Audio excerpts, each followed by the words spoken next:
good night, all Facebook. Welcome to the Real Talk Show, right? You know, tonight we have something in store special for you, all right?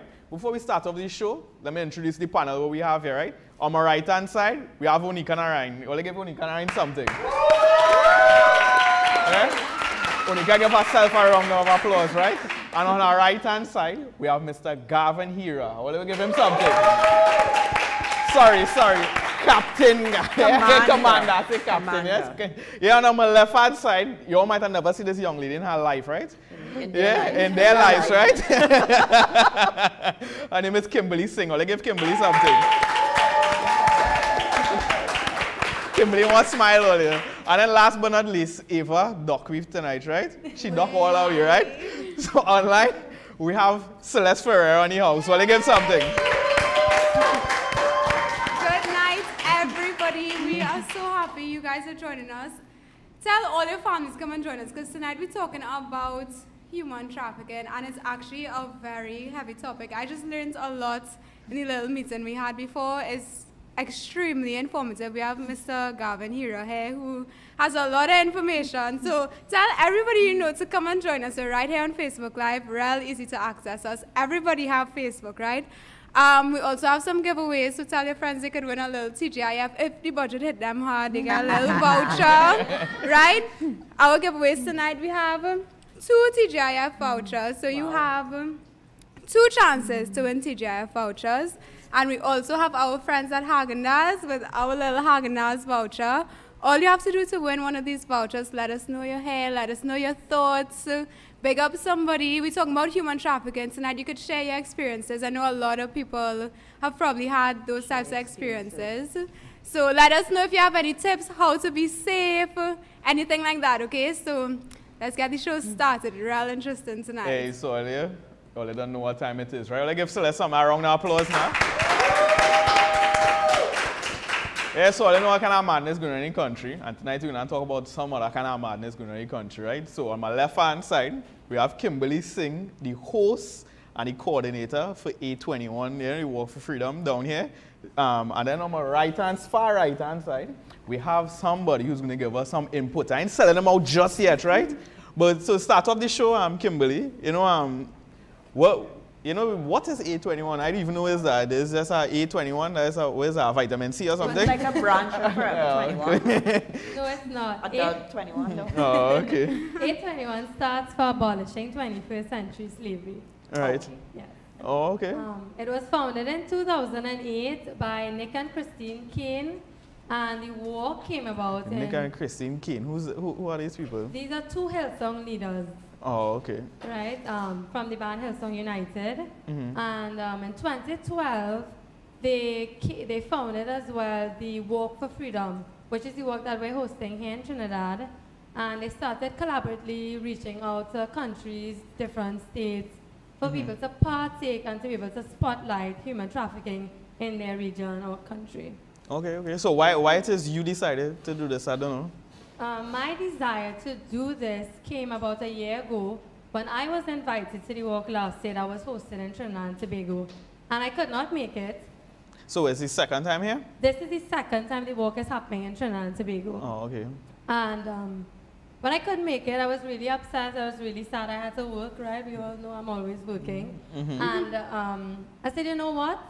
This has always been some sort of passion to be able to help women and to be able to physically have that contact to make a change in somebody's life. And I started signing on everything that they had, so subscribing to everything that they had. And at the end of May this year, I got an invitation email saying, do you want to host a walk in your city? And without any thought, I said, yes, I want to do this. I didn't have a plan, I didn't have an idea, I just knew that it was really set in my heart to do it. And then of course, Mia was also another drive to do it because I would never want it to be a potential victim. Who's Mia? Who's Mia? I know who's Mia, but I don't know if people know who's Mia. Mia is my daughter, my 5-year-old daughter, and I put myself in the position. I know Mia blushing. Yeah? I put myself in the position, as if there's anything that I could do to bring about change or for it to never happen to her, even if it's the slightest thing I could do, I would like to do it. So that was really my desire. Okay, so from And drive. from discovering and doing, I guess, your research, have you heard any stories that is like real? I don't know. I would be quite honest, I haven't really heard any stories. It's very hard to get that information. I've tried to search and it really just isn't out there. The Right. stories that I have are global stories from A21 that I personally get. So you might hear like stories, one of factual That's stories. it. I hear stories of people having experiences, but nothing to say I can back it up substantially. Yeah, well, tonight Yeah. we have a man who could maybe help us around these lines, right? We have Mr. Gavin here. So Gavin, I want to introduce yourself, giving a little details on you. Tell me as former this, former, let me hear you. Well, as I said in the pre-interview talk, I'm former national security and former head of the National Operations Center. During my time as with National Security, I would have been exposed and interfaced with the counter-trafficking unit, being aware of what is taking place in country, what is taking place in the region, more so in the Latin American hemisphere. So it's very important to know that the whole concept of human trafficking is deep, it's wider than just the committal of the crime itself of trafficking people. And I'm looking forward to the conversation. I want to first and foremost compliment the team for the initiative and hope that it catches on with the citizenry of Trinidad and Tobago so that there can be more awareness and there can be more participation for such a very sensitive topic. It's true, it's true. Give the team a round of applause, yeah? Okay, obviously, it's a serious cause that they're standing up for. It's not something normal. Because obviously, when it comes to these kidnapping things, strangely enough, people might think it's just little people, but it's actually big people on top who in charge in the back end, who looking at these different things, right? So I know for Unika, any statements you want to make before getting deep, Statement. Yeah, any take questions you want to ask Of Gavin? statements. Yeah, anything, yeah? Well, yes, I want to say good night to everyone. And that this is very, very serious what we're talking about. Because As you have a Kimberly 12-year-old said, daughter too. you trying to pick my mind or something? Well, that's an impossible task, but yeah. As Kimberly said, talking about her daughter, I have a 12-year-old. And so it's something that I'm always mindful of. We were talking before, and Mr. Hero was talking about the billboards on the highway, and that is something even my daughter always points out to me when we're going up. She always says, Mommy, are all these missing people things, are they real? So I was like, yes, why would they have it there if it's not real? She says, so you mean so many young women in Trinidad and Tobago are missing? And I'll be like, well, yes, baby, if they're still there, they're not missing. And that always baffles her. And she's like, well, Mommy, and she would ask me, where are they and how did, and I'm like, baby, I can't answer these questions. So I know it's real, and she knows it's real, and it's something that I'm always mindful of. I'll be honest with you, I think maybe 10, 15, 20 years ago, people gave their kids more freedom. I know for me, your parents, let you walk around the neighborhood, let you go across on the shop, let you go here and there. But now, I would not let my daughter at 12 go on her own, let's say walking across to a shop nearby or whatever, which was the norm for me when I was 12 years old. Right. We'd go across by my mother not studying me, you know what I mean? She know we buy, and we knew the shopkeeper name. Safe. Right, I know but she now, not studying me. I will not even entertain that. So Right. the world has changed drastically in the area of safety and because of this human trafficking and just evil on a whole.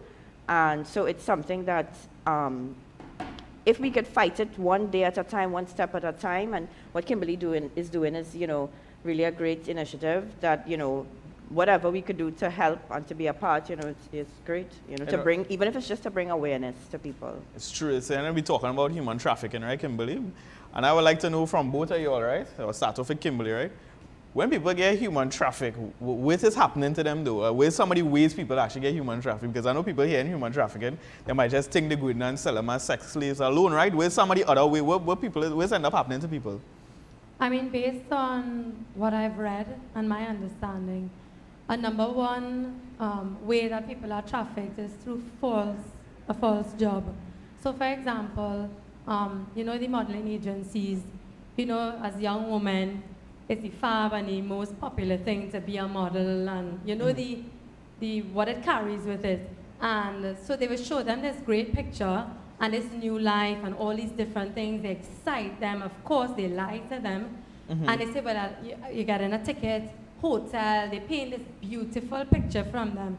So when they jump on the plane, they end up in some country, obviously not where was advised, and then they realize this is not a modeling agency, it's a brothel or something, and then they see like a number of women, and then of course at that point in time, every thought has been shattered because they find themselves in this position and they can't do anything because they've already been sold, and during that process of thinking they're signing up for a modeling agency, they were basically not even knowing that they're signing up to be sold.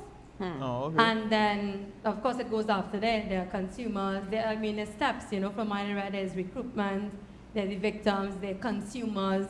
You know, so that might just be the start of something. Right. You know, they go into there, and then different people come and buy them. Just like so we go into the grocery store, they put them out there on display, and people put numbers on their heads. Is it just women?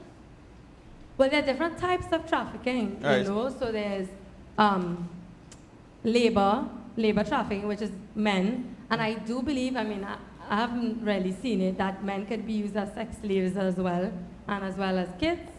Wow. Anyone that could be sold. Fellas, all watch all yourself, You so see, I don't feel it's just women. It's important to note that it's not just, when you know, we use the term human trafficking broad brush. It is really trafficking in people, or trafficking in persons. And what seems to be the front burner, the cause for attention in Trinidad and Tobago is the whole sex trade thing. But when you look at it deeper, and the research has proven that it's trafficking in persons, and the reason why there's an existence of the crime, the reason why there has been an emergence and an escalation is because somewhere in the geography there's a demand. Right. And I will draw an analogy, and I with the greatest of respect, roll and roll off vehicles. There's a demand. There's a demand for the teeter, there's a demand for SUVs, so therefore people bring in these vehicles and sell it to a customer. So in no way are we associating or aligning a human being with a vehicle. Of course. But I'm showing you it's a market. And there's an underworld market that is big in the money trade, and that is being orchestrated and coordinated, much bigger, orchestrated and coordinated by business thinking individuals. The underpinning of human trafficking, trafficking in persons, is transnational organized crime. And before, the threat in the region was counter narcotics, trade, the narcotics trade. And the illegal narcotics trade gave way to the arms and ammunition trade, the contraband and that type of stuff. But there's one system of operation that is focusing on that. Now, there is a counter-trafficking unit in Trinidad and Tobago, which is the state agency to treat with the threat of human trafficking and all of the dynamics. Within that agency, there are competencies with regards to investigations, information gathering, things like that. Some of it very sensitive. But the counter-trafficking unit have been established with alliance and more so support by the US government, through the United Nations also, to be able to address the issues of human trafficking. It would be a very useful conversation tonight to understand that transnational organized crime is really the threat that is dealing with the trafficking in persons. Okay. And as we was talking about before, like how this happened, it's through, one of the ways it's explained, it's through cyber. Could I before that ask a question that I think even since this whole walk came about and stuff, a lot of people have been asking and saying, making comments like, is this human trafficking even relevant to us in Trinidad and Tobago? Why are we studying human trafficking? Does that happen here? So they have the mentality, a lot of Trinidadians, that is not an issue in Trinidad. Is that, would you say, in your opinion, that is the case, or is it an issue? My professional response to that is that human trafficking, the threat of human trafficking is real. It's a real threat, and just as you sensitize to the awareness of being cautious with your daughter and the billboards and that type of stuff, if we have been looking at this scenario over the years and we backtrack a bit, you would see that there's been a prevalence now of missing persons. The statistics are there. And the missing young women are fitting a specific profile. Age, look, schoolgirls, that type of stuff, be it rural or urban. But there's been an increase. Now, what we have to associate based on empirical evidence is there a linkage between missing persons and people who have been abducted for human trafficking? And that is where the authorities have to generate their attention. And I can continue to advocate strongly that the tradecraft of our investigations and intelligence needs to be broad. It needs to be a wider berth than just a case of human trafficking, whether it be sex trade or a breach of an immigration law. We have to look at it from a geopolitical analysis of what is taking place in the Latin American hemisphere and why Trinidad, because of its geographic position, is being used as a transshipment point. And I alluded to the fact of it being transnational organized crime. But there are people who are positioned in country to provide false documents, to move people through airports on legitimate travel documents, hold them in safe houses, provide additional identifications, false identifications, whatever, supported by governmental agencies with the underpinning of corruption and bribe. And these people are moved to Trinidad and Tobago, be it by sea or by air. And I'm also stating specific, when you look at it in Trinidad, it's going to be sort of like a denial syndrome to think that do exist in Trinidad. It exists in Trinidad and Tobago. And what we cannot afford to be doing is turning a blind eye to it. And therefore, movements like what we're taking place with here this evening, this sort of public awareness needs to be amplified to the fact that, okay, human trafficking is real. The United Nations has it as a front burner. The evidence is there, the statistics are there. I mean, we can go into even the global concept and the threat of what is taking place in the Asian continent with the child sex labor and that type of stuff. We can't turn a blind eye. Trinidad and Tobago is part of a global initiative, and human trafficking is real, and the threat is real.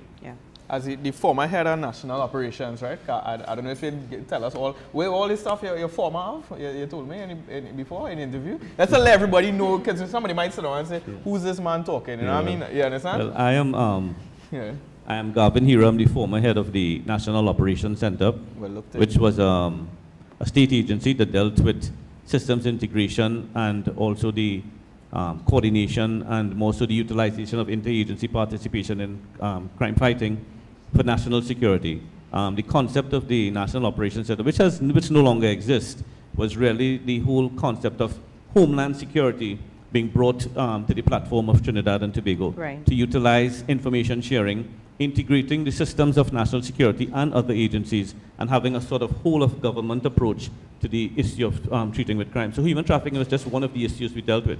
Of course, the good thing about the National Operations Center was that it did not interfere nor affect primacy of agencies. So as the counter-trafficking unit would have maintained its primacy and maintained its dominance because they were the agency that was tasked with human trafficking. National Operations Center didn't interfere with that. What we did was brought that whole sort of coordination, utilizing and maximizing national resources and national assets to treat with issues. So there was a holistic approach that was intelligence-led and systems integrated. Now that's a sort of like technological terms, but what I'm telling you is that from where I sat, we would have interfaced, we would have gotten involved, we would have known, we would have seen, we would have heard, we would have basically participated in operations and support towards the whole issue of human trafficking. That's why I can speak here this evening without revealing information because of the sensitivity, because of the confidentiality and stuff, that the threat is real and it exists. So having sat as the head of the National Operations Center, being involved in national coordination for national security and crime fighting with the law enforcement arms, doing what they have to, but being supported by the system and the architecture of the National Operations Center, I do have a significant background that can speak specific to the issue from a strat and an operational level. Okay, so see, you know, in the country, I don't know if it's a common thing, like I'm sure many people in here they say maybe stories of people missing and stuff like that, right? Who is like responsible now in the country to maybe investigate these things? I don't know, asking. Who's the people asking? Like which department? I don't know. Well, first and foremost, the Trinidad and Tobago Police Service has the authority to deal with any issue of missing persons. And there's a clearly defined protocol when someone goes missing, whether it be 48 hours, 24 hours, and you call the police station and investigation takes place, that type of stuff. What I will continue to say, however, is the whole aspect of the policing has now taken a different shift, and kudos to the police service, because we see a sort of desire to work closer with the citizenry. Yes, there may be some shortfalls with public awareness, there may be some shortfalls of getting all of the information on how you treat people, that sort of customer service, but it's a work in progress. But to answer your question specific, the Trinidad and Tobago Police Service is the first line responder for issues like that. When they recognize, wait a minute, we're picking up some information here that seems that there may be a human trafficking thing, seems that there may be some sort of body that is in Venezuela or Colombia, whatever, involved in this, and we're getting information, we're looking at the phones, we're looking at what is taking place. Human trafficking now is being sort of brought to the floor. So therefore the counter-trafficking unit will come in to support it with the subject matter experts of the unit. Is there proper coordination? Is there a sort of synergy, a clenched fist kind of approach? That's left to be said. It's been some time since I've been out of the system, but I know it's a work in progress and they need a lot of improvement, especially with maximizing the resources that are available in the country to treat with the issue. All right, cool. We want to go to the comment section. All free to ask Kimberly and Mr. Gavin any questions, right? So let me hear what is going on online there, Celeste. All right. Well, good night again, everybody. I just want to personally big up Kimberly because I've known Kimberly for a real long time, and I really admire the passion and the amount of effort she puts in this work. She has been on so many programs. She has been doing a really good job at creating awareness. So Kimberly, I just want to big you up, you and me, I guess, y'all. So crowd, all you big up Kimberly now. Right? Yeah, it's important to be passionate about something in life, and Kimberly real passionate about this is come out in the way she carries herself, the amount of effort she's putting into this work. So you guys, if you all could support this work, that would be real good. All you have to do is come out. You could purchase a t-shirt. You can support financially the association that Kimberly is working with. They use the finances to help women come out of slavery all around the world. It's not just Trinidad. So she's setting up this branch per se in Trinidad. So we could do our part in Trinidad to contribute to the efforts of the whole world, right? So Kimberly, I just want to say I really admire you. You're inspiration to me. You're really encouraging me to figure out what I'm passionate about and really put my all into it, right? So let me go to the comments. Like everybody's sleeping tonight, boy. I don't know what's going on with you. If all you're there and you're watching us, let us know you're here now. You could win a prize, actually. I feel I might take the giveaway tonight, right? Because nobody really comments. And I might take my mommy to TGIF, right? So, but let me read the people who did comment. We have Krista Gordon. Krista says, we need a proactive approach to this and not wait until it hits home. Wow. Because imagine if it was somebody in your family, right? That could be real heartbreaking. Keep up the great work, Kimberly and team. I fully agree. Crystal Martin says, this is such a serious topic tonight. Yeah, so what I will do, I'll give you all about 5 minutes, right? What we're going to have, my friend, this is another person I've known for a real long time, Keisha Nash is going to be singing. She is very passionate about this cause as well, and she has been supporting Kimberly. She is an upcoming musician, and I love her with all my heart. I can't wait to hear her sing. So she wrote a song especially for this cause, and I can't wait to share her with y'all tonight. So y'all enjoy Keisha. Big her up. Good night, guys. The name of this song is A Broken Girl.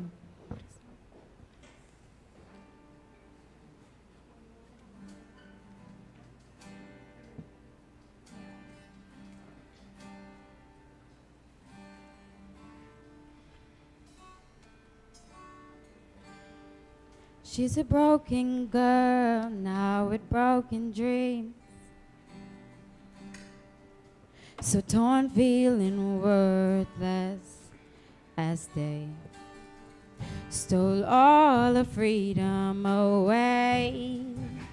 Nobody seems to care as they treat her just like a commodity. She's been trafficked, now abused by a growing economy that sexually violates and strips innocence away. Will anyone save her? Is the faint whispers in her heart. Does anyone care? It can be your sister, your friend, or your daughter. It can be you or me.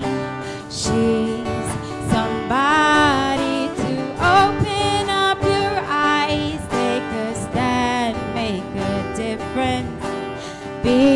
voice and be a light in the darkness.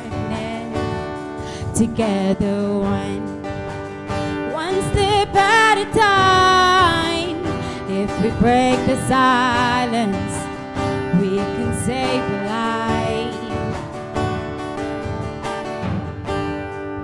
What a broken soul, another broken girl, dying on the inside of her soul. With 27 million more just like her, being abused 24/7 by a $5 billion industry, destroying the lives of so many. She's so numb with nothing and no fight left in her. She can't trust no one, so she feels all alone. Will anyone save her? Save her, save her. Does anyone care? Does anyone care? It could be your sister, your friend, mother or your daughter. It can be for me. She somebody open up eyes, make a difference, be a voice and be a light in the darkness. One step at a time. Silence, we can save a life. Everything will be okay. Don't give up the fight. Someone is fighting for you. Someone is trying to find you. Don't lose faith. There is hope. Someone is trying, fighting to bring you back home. So hold on. There is hope. You're not alone.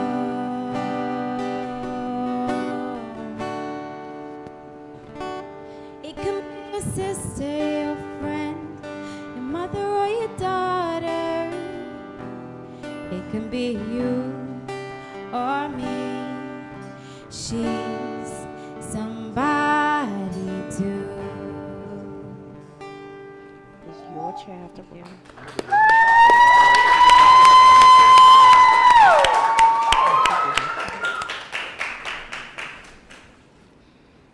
Wow, okay, so what y'all think about Keisha? Wow, Amazing!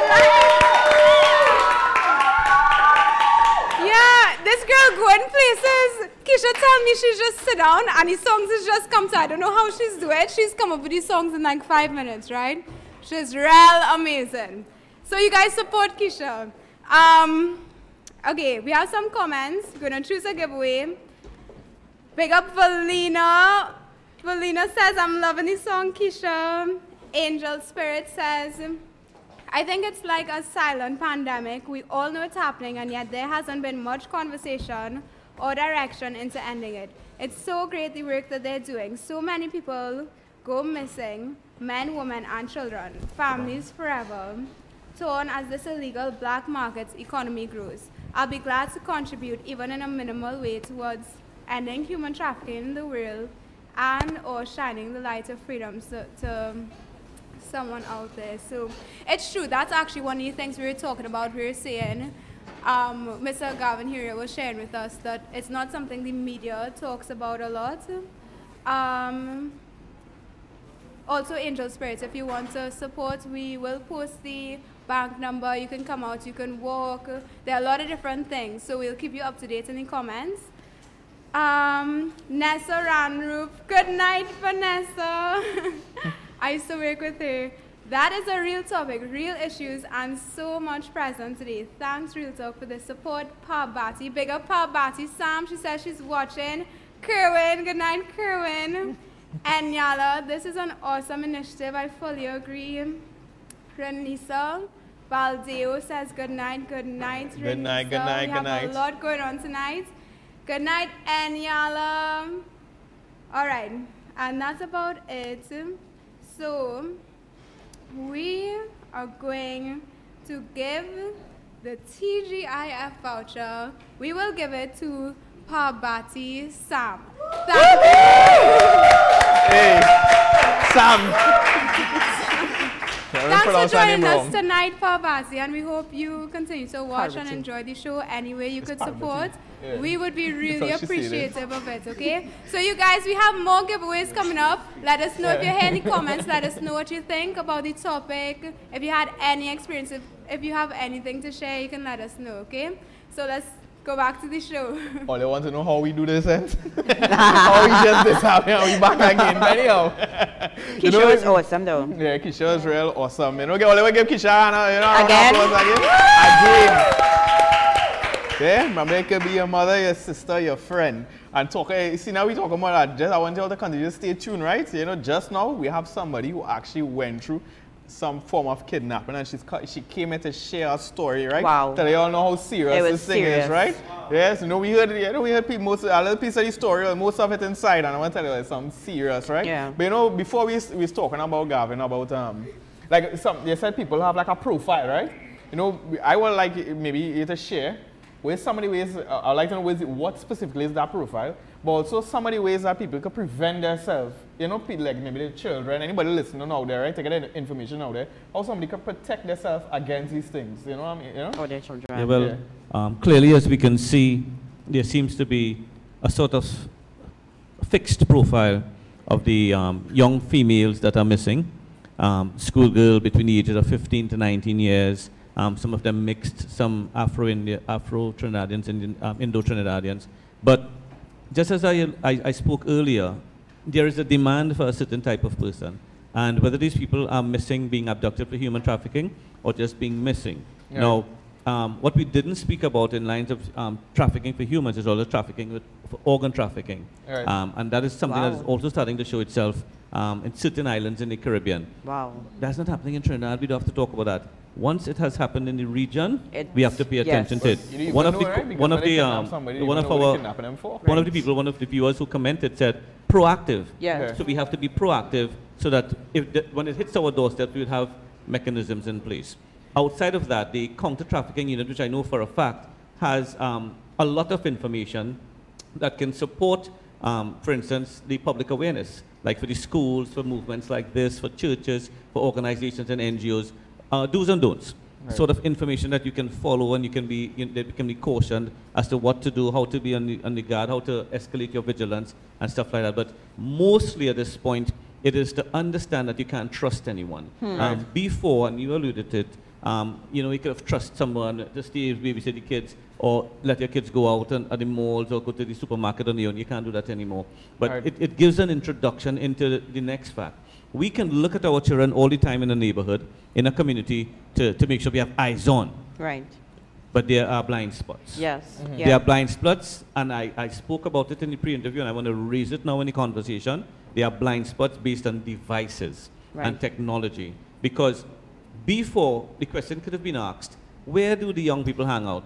The malls or certain parks and that kind of stuff. So people could go there and stalk them and look at them.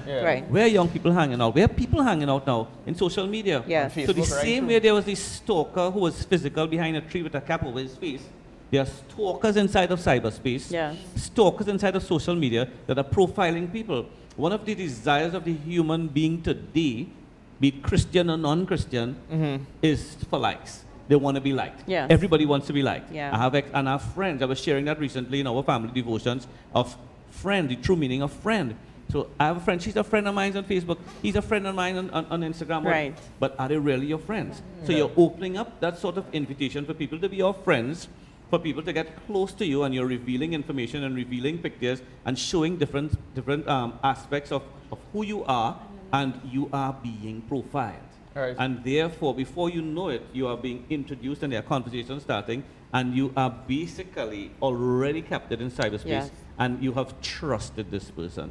So therefore, my thing is that law enforcement agencies that are tasked with sort of the preventatives now has to escalate their vigilance, amplify the whole approach in cyberspace to treat with cybercrime and cyber policing so that we can be working hand in hand to treat with this. Are we there yet? That is another question to be asked, a whole interview by itself. But it is important to raise it so that for our audiences, both in studio and online, to know that be very careful of what you're doing out there in cyberspace and social media and to whom you're speaking, and you really don't need all these likes. And people already know what need to know what you had for supper, what you're wearing now, Tell what them your that for me now. Could you tell them that what for your me? bedroom looks like Yeah. and that kind of stuff. Yeah. Well, Actually, I'm going out tonight, you know, so I'm going to wear this stuff and Yeah. you're scanning your bedroom and that kind of stuff. No, you don't do that. No, people. Actually, say online, the thing is real. People is doing pranks, right? Where like these YouTubers, and one of the ways they actually do it is actually people who they go on people and they follow us, right? Yes, I saw that. And there's actually look at like, because sometimes people are post up are eating in this place. And remember now with GPS, they tag where they Yes, they where look. they are. So They what could- the people do is they pretend they're doing magic tricks, right? They just go and just walk up to the person and said, I know you had for lunch, I want to show you a trick. And they just call out all the different things they're posting up on social media. So people just be like, oh, you know my birthday was last week, and you know what I mean? When you reveal where you are, Yeah. whether what you're having for lunch or where you know, I've seen people shoot a Starbucks cup. So I'm having Starbucks in Chaguanas. People love Starbucks cup. But what have you just told the world? I'm not home. Yes. Yeah. I'm in Starbucks and it's 9 o'clock in the night, so I'm heading back home. Yes. Right. And I'm going to be alone on the road, you Yes. know, that kind of stuff. So Yeah. you do not reveal. What you're doing is dropping your guard. Yes. And abduction, whether it be trafficking in human beings, trafficking for ransom, or crime, because you could be a rape victim, you could be a robbery Yes. victim, anything. You have to look at it from the whole criminality aspect. Yes. Right. Yes, the conversation is concentrated on Human trafficking in trafficking, people, right. trafficking in persons, but we cannot dismiss the criminality that exists in a volatile state, and crime is on the rise. So therefore, you do not give credence or let your guards down to encourage a crime to be committed. You have to be very, very cautious in this wrongs. Yeah, it's true. Take off that GPS only unless they get in trouble, because you know. Can I ask you a question? This is for the parents and stuff, because I see it and it disturbs me. This is me asking you your personal opinion. Do you think it's a wise thing to have your 11, 12, 13-year-old daughter on Facebook, on social media, unsupervised? Definitely not. We grow our children up. And I don't say strict because these are commander heroes children and whatever. We are free with them because we are living in a time where you have to be open to your children, but we have something in our family called boundaries. Right. Right. And boundaries indicate that no 11, 12, 13, 14, 15-year-old supposed to be on Facebook. Right. I like Facebook that. Yeah, that's a great, yeah, that's I a like that. Facebook, I'm not seeing my son applauding, but no, he is. Facebook is a dangerous place. Yeah. Yeah. All right, and needs supervision. Yeah. So if they are on Facebook or on YouTube as they are, because I was sharing this to my wife, I said, the generation today are so fortunate. I remember when we had to study, there would be books piled high like this and encyclopedias and libraries and whole day at the shelves in the library and trying to get some notes out of it. Now you have Everything. you have the computer. on That's on internet. person send. You could Google, you could cut and paste, you could do what you want. You could finish a 3,000 word assignment overnight. Yeah. You know, literally. So from a concept of education, you can have your children access social media, access YouTube, Facebook to some extent, in the aspect of supervision. When Right. there's supervision, or when you have grown your children, and there's a tremendous program that both my wife and I would have done with our kids, because we also with married couples and that type of stuff. You Are My Beloved Ministry is the name of our. That is Growing Kids God's Way. Tremendous program. And that teaches you some of the, I'm using this word guardedly, but the protocols, the procedures, the processes of how you can grow your kids God's way by introducing boundaries, and your children don't feel that the world is against them. Right. They're Right. working, and so it comes down to the thing about integrity. Children have integrity, and the concept of integrity is, who am I when no one is looking around? Right. But when you institute boundaries, in the development of your children, they would know where they can reach with regards to social media and where they should not go. Right. All right. My answer. Well, Kimberly, as we, we're going on in the show, I would like you to maybe share with the people out there when is the walk, and also what they could do to be, come and be a part of it.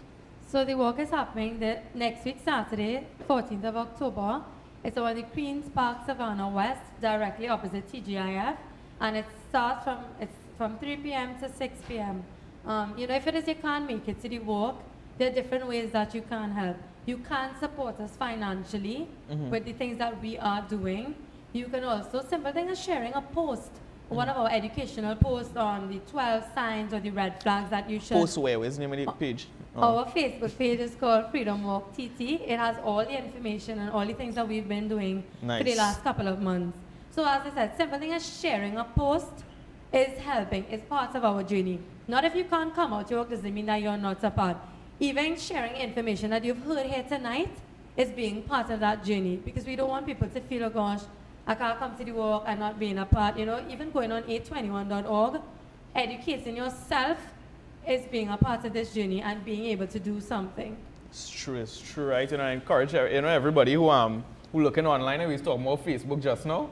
I encourage you to go in all your privacy settings and block all yourself from a place. One of the things people is, you can block, when I mean yourself, block, all from people seeing, only your friends could see your information. You have ways you could actually block, where they might just see a picture and that is it. You can't go in and see when it's a birthday. I think a lot of people, when I first came onto Facebook, I did not realize that there was so many privacy settings. So now, if you're not my friend, all you could see, I think, is my profile picture, full stop. You can't even see who my friends are, Because there are actually people saying now, like you said, they're actually looking for people, and they go through your profile, and they actually start off normal. They actually start off like a normal friend. Your friend's profile picture and making an account. And they actually sit down there normal, and they haven't, and sometimes people just feel it's a one moment thing. They realize these people willing to wait 2 months of having a conversation with you again to know you. They will actually sit there and just as we use the word stalker, they will sit and they will stalk and they will create and they will plan. Wow. And it's very important. And sometimes you get complacent. It's like, for instance, leaving the car open and run into the ATM or something, or leaving the engine idling with the keys in the ignition. Or leaving your child in the car just to run out and come back. And we cannot afford to be complacent on social media, especially places like Facebook, because there's a new dynamic. The world has changed incrementally, and crime and criminality has also changed. So therefore, our approach to be protected and our approach to be proactive and preventative cannot be old school techniques. We have to run with the time. And therefore, we have to understand what exists inside of cyberspace, apart from the precautions and having boundaries with your children and all of that, but also know what is the danger that exists. There's a danger inside of there. And it's like, don't swim in the deep, basically. And, we've seen those flags up in Maracas Bay and stuff. We can't swim now because of the current. Know where the flags are up. And know what is the danger that exists, because we would get into it free for all, and we would not pay attention to what is happening. And before you know it, you can be a victim of a cyber crime. And that is deep. Yeah. We was talking about before, I guess, in the country, because sometimes people just be unaware outside of, being, maybe kidnapping, because it's something serious we're talking about, because, we look at the people, we see this one getting murdered, we see this one getting murdered, but then we don't realize this one getting kidnapped, this one getting kidnapped, and there's actually a lot of different things going in back and they might even know about, and there's a lot of people coming into the country from Venezuela, and I would even know how some of them are here, right? I guess you're sharing some stories with us before about maybe, obviously you can't go into certain details, but maybe, with some of the ways even locally that maybe through not necessarily through facts, I don't know to explain facts, right? Like calling people's name and stuff, right? But some of the ways that maybe police has found people in scenarios where they realize they were illegal. Where some of these scenarios like well, first and foremost, entering Trinidad and Tobago, there are the legitimate and the illegitimate means, in that people have actually passed through the legal ports of entry, be it maritime or the airport, and they are met by people, by liaison officers, and they are chaperoned and escorted through Trinidad and Tobago, held here in hotel rooms and treated very nicely, and on a flight the next day and that type of stuff, sometimes with false documents that have already been prepared, because as I said, it's an organized crime. and they are smoothly transitioned to Trinidad and Tobago. Would there be cases where people actually came to Trinidad and Tobago and remained here with the promise, as you had said, Kimberly, of jobs and that type of stuff? Yes, that has also existed. We have heard before of raids that would have taken place in brothels and certain places, central, south Trinidad, Right. north Trinidad, where women of different nationalities were held. And when investigated, they were before the courts with regards to a breach of an immigration law, having come into Trinidad illegally, and they rotated and deported out. What I'm saying is that we have to get more in-depth in our information gathering as to how you came here in the first place, who would have been your contact, what were you promised, and that type of stuff, so that we could cultivate the information source to build a specific repository so that we can access that information to build the right sort of case and investigative that could not only be Trinidad but may extend into other areas. To the illegitimate ports, we have had experiences in the past where boatloads of women were held and intercepted by the agencies, and recognizing that they were brought and some of them just dropped off on beaches and that kind of stuff. Right. So it exists right here, in Trinidad? right here with promises, yeah, and of course they were held and through the immigration laws and stuff sent back to their country. There were reports that people within a month or 2 months back in Trinidad again, because remember they're fleeing something, Yeah. and they're being promised something. Yeah. So you have to understand there's a socio-economic impact to all of this, and these people are not to be treated as criminals, but to be treated as victims of crime who were actually swindled, who were actually fooled and manipulated, some threatened, some intimidated to come across. And there were cases where people's passports were held and confiscated. They were under threat. And if you see anything, your family can die in Venezuela, or your family can die here in Trinidad and Tobago, things like that. And the global demand has continued, hence the reason that the trade has continued, and there's a movement of a lot of money. Right. And there's an underground system where the money is moved and you can't see it. You Yeah. don't know how that money is moved out of Trinidad and Tobago, or a victim is paid for.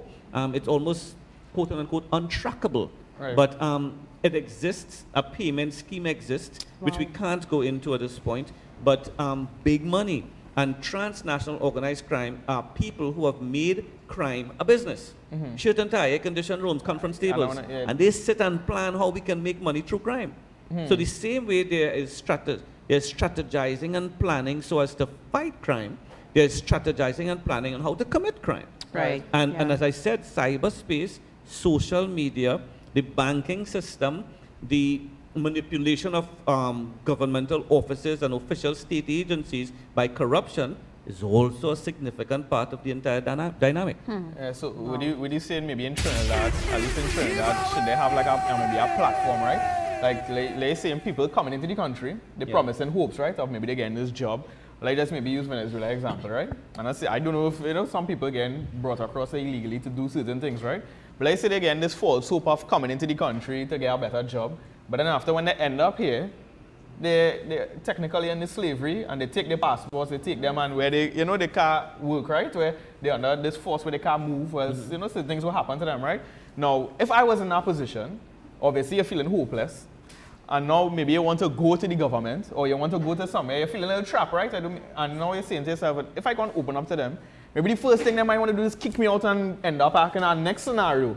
So do you think that maybe there's, if I don't know if there is one, but maybe not necessarily just a platform, but maybe somewhere that women can feel like maybe a hope, that if they go, they could actually feel like that they won't just be rejected and kicked out, but they'll actually be taken from this scenario into something better. Yeah, what you're actually speaking about is that there's some sort of medium or some sort of existing capacity that would allow people to be able to speak and to share information confidentially without being identified, or first and foremost without being under threat. I know through the counter-trafficking unit, they have continued to work assiduously towards establishing that sort of threat, that sort of confidence, that sort of trust. And as I said, it's a work in progress. What is applaudable is the fact that the counter-trafficking unit is working closely along the lines of international best practices with the US government and with the United Nations, and they're being assisted and supported in the right processes to deal with that. I think prioritization by the government, so as to ensure that this is given and treated with the sort of attention that it needs, is still a work in progress and needs to be done. And also that sort of public education, public awareness needs to take place, because other than what we're doing here, if I was to ask, how can somebody access this information? What about if I need to get some statistics of how much people, really are missing in Trinidad and Tobago? And what sort of ethnicity, what sort of profile, so that I can start doing some questions in my church, giving out information in my NGO, in my schools. It's very hard to find if it exists at all. And sometimes it's actually territorial, held to the chest, and it's not being shared. And we had a conversation earlier on, sex offenders. Sex offenders, a big one. And how can I know who's a sex offender, who's a pedophile? There's nowhere to turn to. So I know that there are systems in country that are pushing strongly for like a sex offenders list and being revealed to the public for public access and stuff like that. But that is a real threat. People are being deported out of the US and other countries into Trinidad and Tobago who are pedophiles. Do we know that they are? Or they just go through an interview in immigration and they're back into society, probably next door to you mowing a lawn. That's the kind of threat that we have in this country. So human trafficking, real information on it still to be accessed. So I think the walls need to be broken down and bridges need to be built so that we could access information and become more educated and the public could become more aware of what is the severity of the threat that exists, not only with human trafficking, but in the sex offenders thing, because that's the next one in the agenda. Probably another conversation. Well, seeing, you're so involved in it, we're looking forward to see you taking a little lead in some of these areas, right? Well, as I said, just so that the records be reflected, my involvement would have been historic in what I did. But what I did is that I kept current with my research, and I have been involved with a series of international agencies to which I can access and information can be provided. Everything that I'm speaking on here is referred or referenced by research and by other agencies that are authenticated. Awesome stuff, right? We're going coming on to, we want to hear what's going on online. I want to thank you for having me on the show. It's been a pleasure. Thank you so much. Mr. Commander anyhow, so I give it a round of applause. Let me hear what is going on Facebook there. Wow. Listen, you guys cannot tell me this is not real valuable information. This is real kind of insider information, right? So make sure and share this with all your friends, anybody you know, because people need to know these things.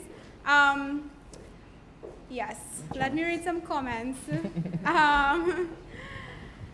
Renessa Valdeo, good night Renessa. She says parents, teachers, religious communities, governments, etc. have to work together to combat these various crimes. Have more educational programs on our local media stations to make the public aware and how to avoid situations, educate each other, implement programs to help persons defend themselves. It's true. Karen Ryan asks, is the money moved via Bitcoin and cyber currencies? We have a lot of wows. People are just in shock at this information. Cheyenne says, can we get some more information about the program Mr. Hero spoke about concerning boundaries? Mr.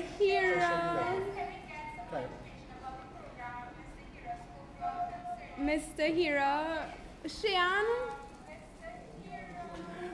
great contribution. Crystal Martin, yes, Candy. Natalie, excellent program. We did it years ago, which we have applied many boundaries. Excellent. Supervision is important. This is when you all were talking about social media. A lot of people agreed.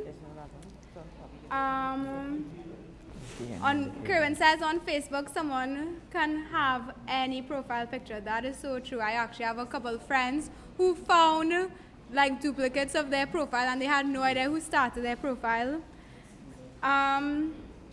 And Crystal Martin says, wow, such a great point. Don't live your life on social media, people. And, well, that is the age we're in right now, social media. So I want to encourage you guys, again, to continue to support Kimberly. She's doing a lot of hard work. I have not seen Kimberly in ages. She's always in some meeting. So support Kimberly. She's really passionate about this. And she's doing a lot of groundwork. This work has been held once before in Trinidad, and she's covering a lot of ground and creating a lot of awareness by what she's doing, the research she's doing. So supporting any way you can. You can support financially, you can come out and walk, you can buy a t-shirt, you can like the Facebook page. I believe we linked it to you, we will link it to you again. And the next giveaway we have today is for our live audience. If you did not know, we have a live audience at number 12 Anna Street. If you come and join our live audience, you can actually meet the people on our panel. You can meet Mr. Garvin here. You can meet Kimberly Singh. every week we try to bring on somebody new, so you can meet Celeste. these people. Oh, yes. You can meet Celeste. You can meet me, but Celeste single and all, yeah. You can meet. Well, I was gonna say you can meet Kyle, but you can't really meet Kyle. Why you can't meet me anymore? Eh? You come and talk to him and he pray for you and stuff, right? Okay, so we are giving this away to our live audience. You can also get really good giveaways in the live audience, right? So our next hot topic is the budget. And the question I have for this live audience, I want to see how much you all really know this country and what's going on. If you all is watching news, I just still take taxi, so go ahead. we want to know what the price of super gas increased to Nobody winning this. per liter. Leave your phone. I think it's People Googling. No, who's real watching news? Hello, and Google. What is super in Trinidad and Tobago? Super gas. I use super gas. I I'd could pull up afford Superman, premium, yes? but I don't think I could afford super anymore. So I don't know what I'm gonna do. Somebody answer. Somebody can what?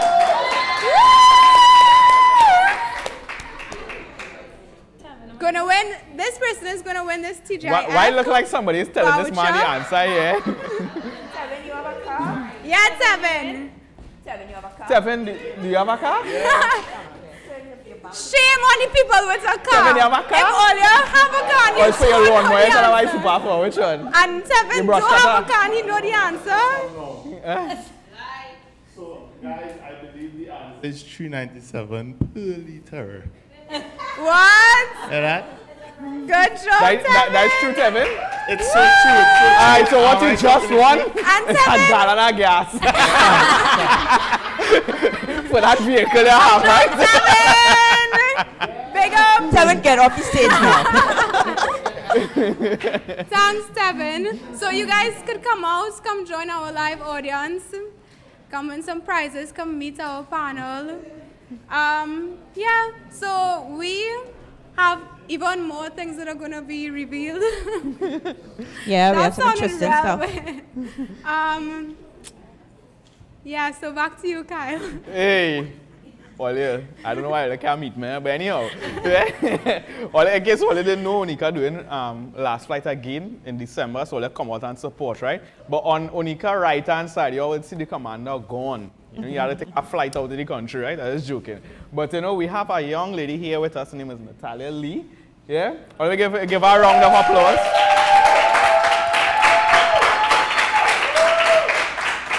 Yeah, and maybe she's here with us, you know, we're talking about, you know, and we're wondering if this is really real in the country, if there's really people trying to kidnap people, if there's, you know, is this, you know, how serious this could be, right? And Natalia's been, you know, a victim of this, and she you know, she said she want to share what has happened. So the reason why I want to encourage you all to be aware of this is actually something real going on in the country, and it's bring real awareness. So it's not just information. We want to give you all the experience and also a fact. You know what I mean, right? So I know, Natalia, maybe you just share us, you know, just a little bit what the story, you know, what has happened. Yes, hello everyone. Well, on the 20th of November 2015, I pulled aside on the side of the street and stopped for a brief moment just after 8 p.m. and I was kidnapped by four gunmen. And it happened so quickly. And I am always cautious of my surrounding. I am always aware where I am. I'm a praying person, so I always know that God is with me all the time. And when it happened, I was asked to climb in the front seat, the driver's seat, and then climb to the back, which I did. Now, I always say that my inner man is extremely strong because I believe in Jesus Christ, and my outer man was flesh. So I had a good cry as well as a good pray, and I prayed as much as I cried, and the guy on my right-hand side kept saying, "This woman is praying too much, I have a mother." He kept repeating that over and over. My eyes was blindfolded. I had a a lot of money, cash on me, because I'm involved in an NGO. As well, I'm the owner of a business, so I had cash as well as checks on me, which they took. They took my cell phone, and they contacted the head of their organization, whose name I heard but I wouldn't call. Right. And they transferred me from one vehicle to the next. Now, throughout this entire ordeal, it was long, but I prayed. Right. And I think prayer and believing in God works through situations. Yeah, definitely. And the short part of it is that they were given the mandate by their head of the organization to kill me.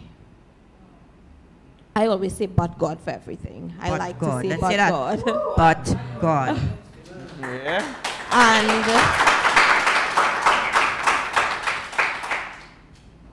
So before you go on, Yes. this is you found this out via overhearing a conversation with them and their boss.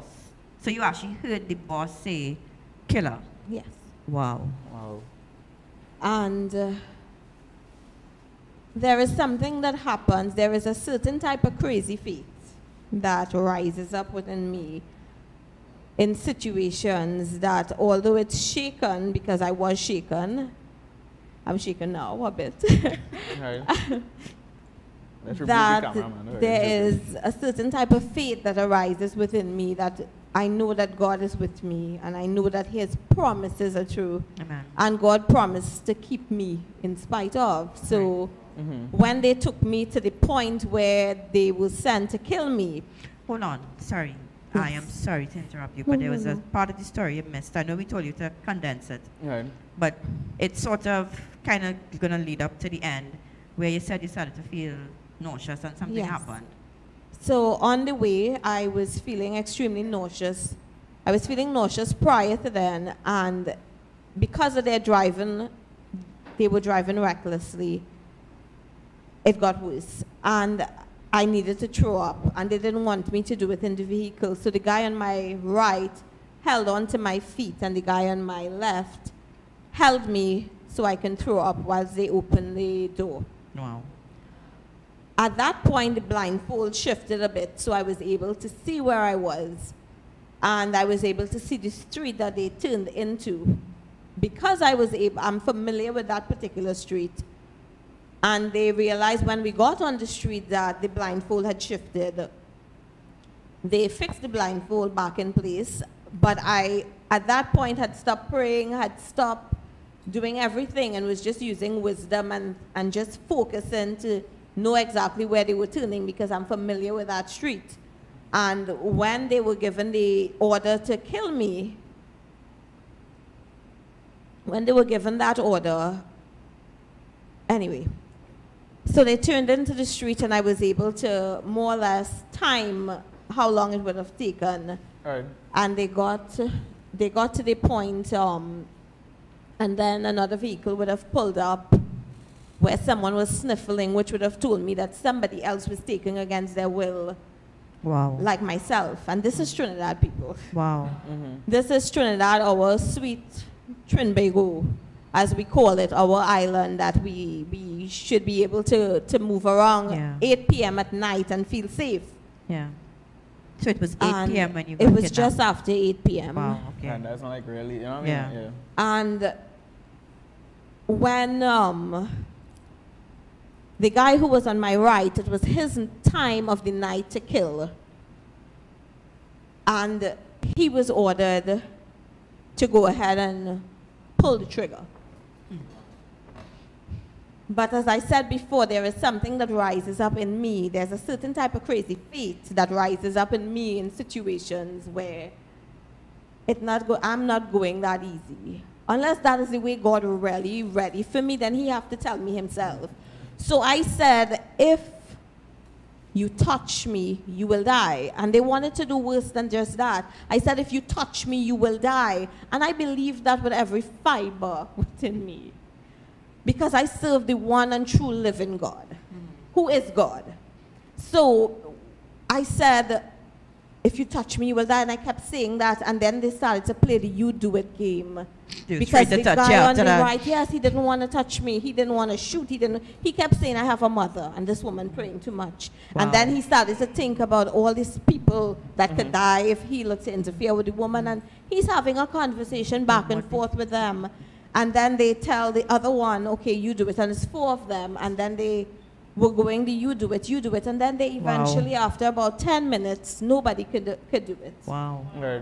Nobody could do it. And they decided, okay, let's come up with a plan, because they were sent by somebody who is their boss, right, to do a job, right, and they had to complete that job. Right. They decided they wouldn't tell him anything, but they will drop me in a remote location where nobody will come out of their homes or whatever.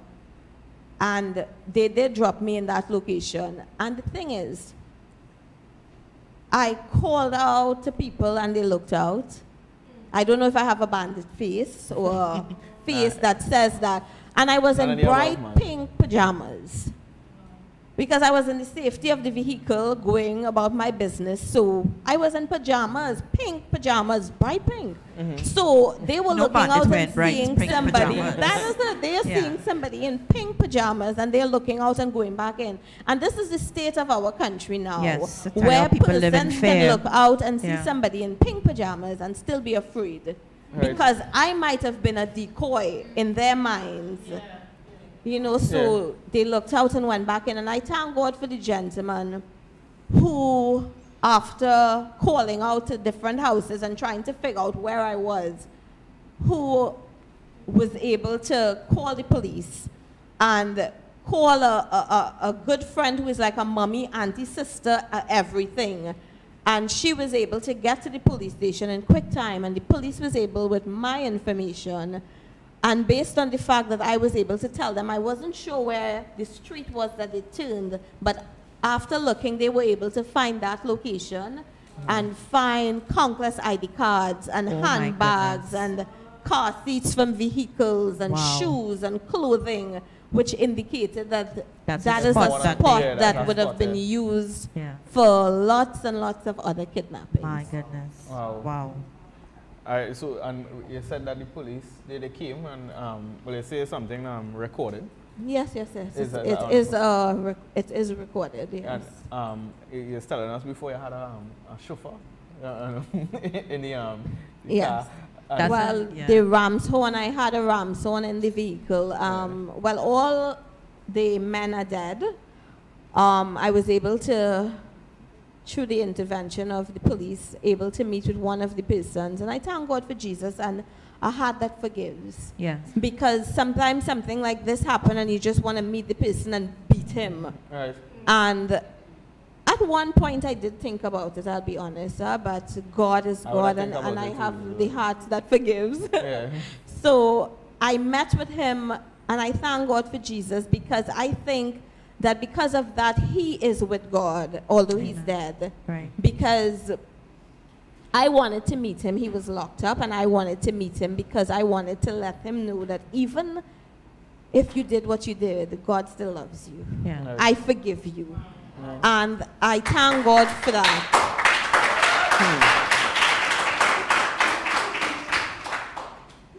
So I pray and hope that a lot of persons who would have heard this are, one, able to get salvation through it, which is the most important thing to me, and two, able to be aware and come out and support Kimberly. Yes. And walk for persons who would have gone through what I would have gone through and not come out to tell the story. Right. Yeah. Who would have gone through, because in 2015 persons were being kidnapped and their bodies were showing up all over this country. Yes. All over this country, some without heads. Yeah. And I thank God for Jesus, and I thank God for the power of prayer, because I could have been one of those victims. I could have been one of the persons who were human trafficked out of Trinidad. Yeah. You know, and these things are real and it happens every day, and we need to be aware that it does happen. Yeah. It's true, it's true. I want to give our round of applause. I can guarantee you that that's not, that's not something easy to go through. It's, something, traumatic. And I'm sure, sometimes that, you might have memories, you have, different experiences. I was thinking about that after we spoke in the kitchen. I mean, how you'd feel even driving at night after that, like right after the incident. Well, after it happened, it took me months, to be honest, to get behind a car wheel. Yeah. It took me months. And it is a traumatic experience because you're forced, to go into a vehicle, although it's the safety of a vehicle that you should be safe in, yet still there are guns that's loaded, pointed at your head, and there are assignments being made on your life while you're sitting there. Yeah. So it was a very traumatic experience after, and I thank God for him, for Jesus, only because of him I'm able to move Get on. back up. Yeah. I'm going to give the Lord a hand of praise,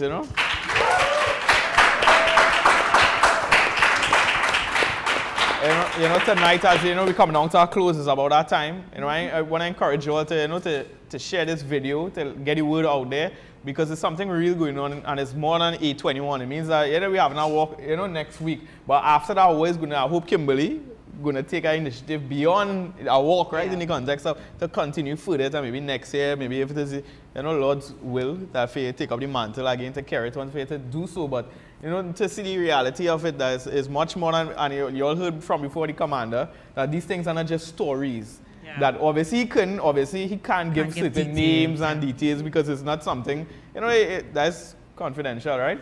But at least he paints a reality to all of us that is actually something real going on. And like, Miss Lee just said, right? She's just sitting on her car 8 o'clock in the night. How many we now coming home from work? It's sometimes 8 o'clock in the night. Listen, we outside in the road 1 o'clock in the morning. Right. Lyman. You know what I mean? And to know it have 4 men who just watching you, you know what I mean? Just watching you and watching you observe your movements, and and I sure sometimes people following you. Isn't it little things you might think it's movie thing, right? Little things you might think, I'll be watching him every mirror. You'll be watching people who turn along our street twice them turn on the street, same street with you. You got to pay a little attention to what is your surroundings, and what is going on, and not be ignorant to what is happening, right? So Kimberly, before we finish, I know is there any information you want to give out, like where they could get jerseys, where where again might have new people who walk on Saturday. I have a question, because apparently somebody didn't know that to walk you have to wear a jersey. They thought they could walk without a jersey on.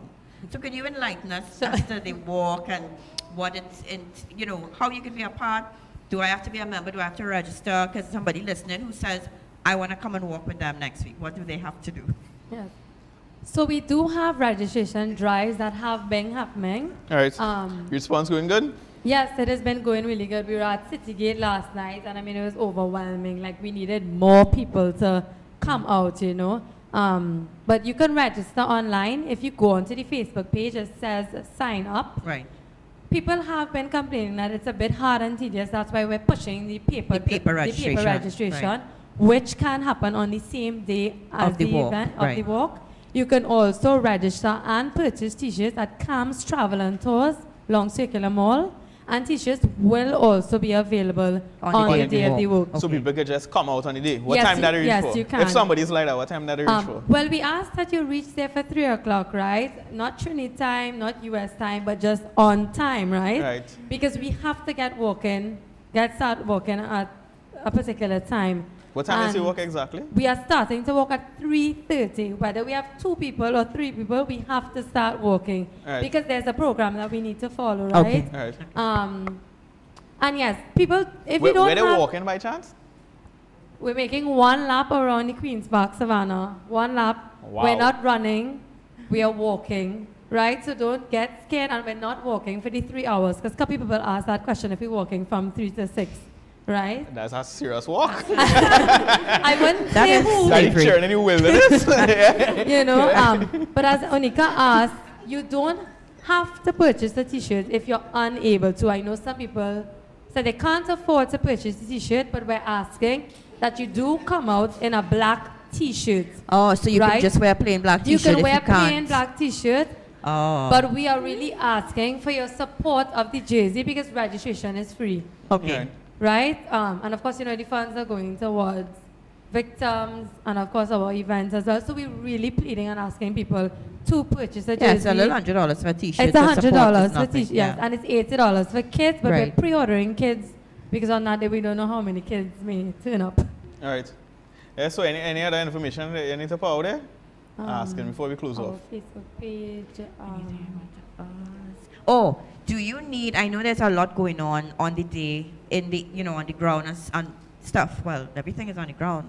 I mean, Yeah. like, Well, yeah. I have a couple of people up in the trees. I have people up in the trees in the savannah, right? Do you still need volunteers on the day, like to give out water, to assist in some way? I don't know. I'm just thinking of all these. Yes, we do have about 40 volunteers, but the more volunteers, the better. We can have things running as smooth as possible. So if there's anyone who wants to volunteer, they can message our Facebook page, and they can call any of the numbers on our Facebook page. Two numbers are 687-4191. That number again is 687-4191. You can call that number as well, and we can give all the information needed in terms of volunteering.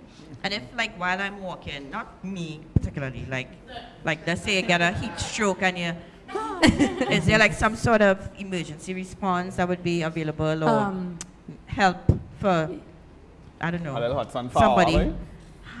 Anyhow, continue. We will have an ambulance that will be following us, trailing us Okay, I to see the better entire now. walk. Okay. Yes. I'll come. Trillion, yeah?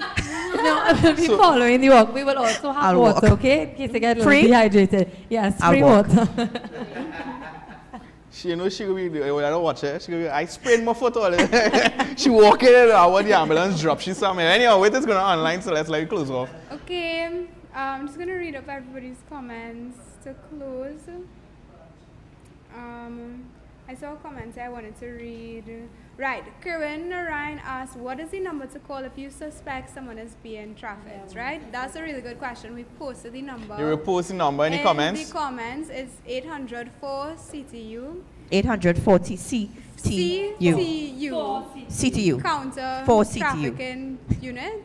That's I what always that's thought I was just on 24, like the series, like CTU. I didn't know Trinidad. How you feeling now?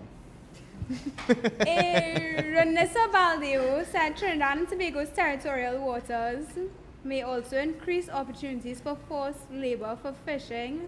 International crime organizations are increasingly involved in trafficking, and boys are coerced to sell drugs and guns. Corruption among police and immigration officials impedes anti-trafficking efforts. Kerwin asked another question. Do the brothels in Trinidad have women from around the world? Are they willing or are they there against their will? That's a really That's a interesting good question. I worked close by to a brothel, actually just around the corner, in a travel agency. And they would come by me to book their tickets. Wow. And I used to sit by the door. So they didn't want to go, they just would come in, sit by the door. And I knew they were from the brothel, obviously, by how they looked. Some of them could barely speak English. And they would come just to get a ticket to go back home. And I often wonder, even then, and that is quite a few years ago, if they were doing this willingly, or if, they were forced to do it. That is definitely something that should be looked into. But remember, he did say people, that's one thing in case you're wondering where he said different locations. That's one of the things he was talking about. Yeah. That, people here to sell, the self. But anyhow, continue. Yeah. Angel Spirit says, I've met ladies in safe houses who were in forced labor and brothels right here, yet we still live largely in ignorance and assume this isn't happening here. Not because you close your eyes to a problem TNT means that it doesn't exist. That reality is imagined. For real. So that is definitely something that came to light tonight, that the issue is a lot bigger than people think it is. Come on. Let's see.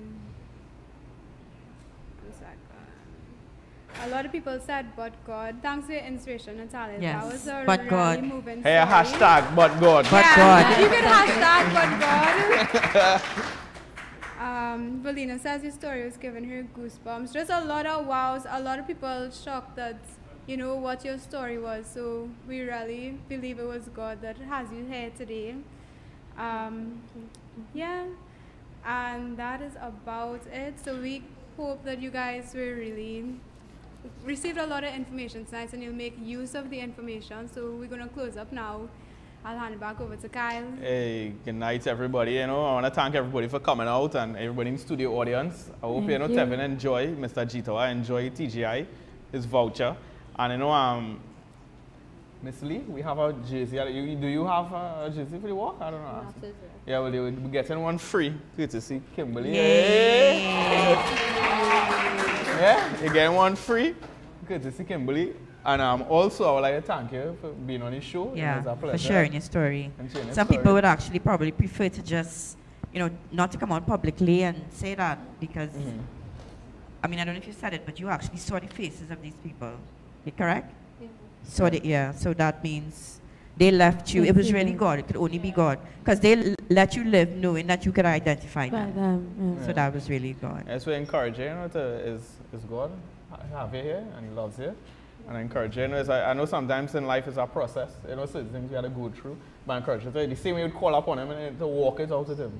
I know certain feelings is not your own. It means that, you know, when you go through sometimes people go through something traumatic, things tend to stick with them. But don't really mean as them. It just means they went through an experience in life.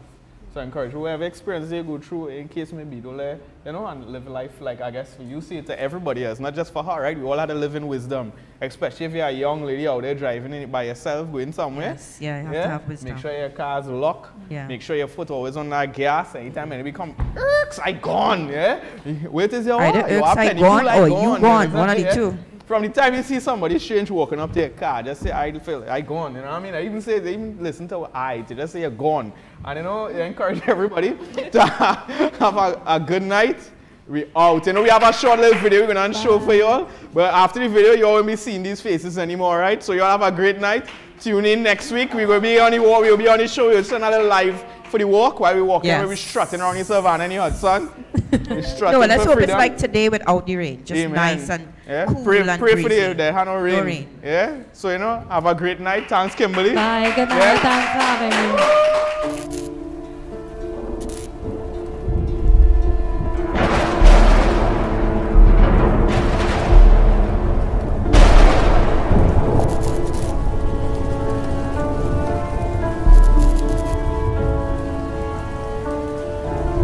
Free at last! Free at last! Thank God Almighty! We are free at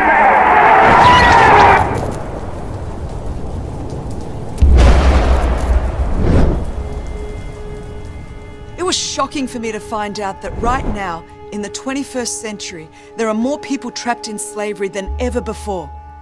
One has to wonder, how is this happening?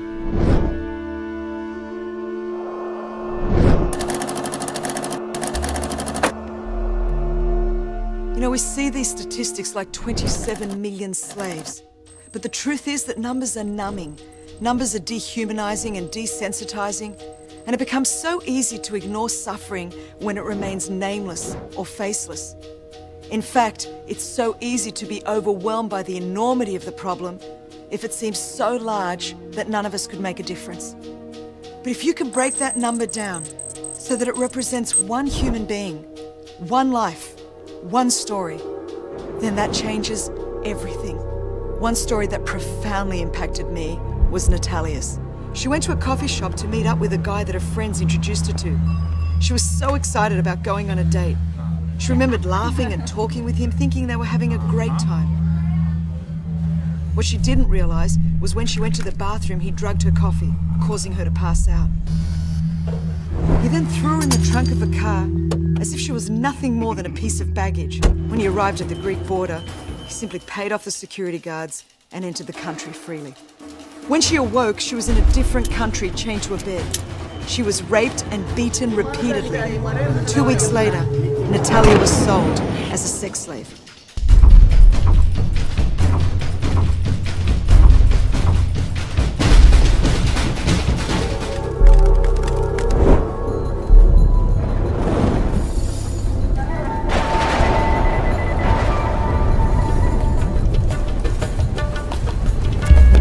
Cannot allow this to keep happening. Human trafficking is our modern-day Holocaust. We can't turn a blind eye or a deaf ear to the cry of millions who need our help today. Freedom is the right of every human being. and is a cause we must all fight for.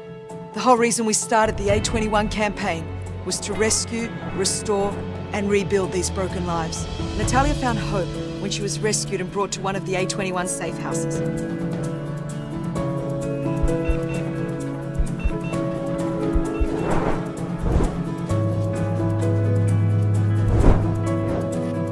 We provide girls like Natalia with life skills, job training, and help them to take back ownership of their lives. Ultimately, restoring their dignity, giving them freedom, hope, and a brand new chance at life.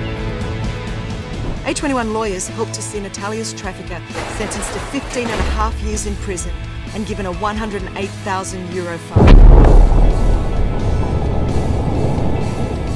When we don't allow ourselves to be overwhelmed by the statistics, then you and I together can bring justice and freedom to those in need. We have such an incredible opportunity to make a difference in our world today. This is our time. This is our moment. We need to act now.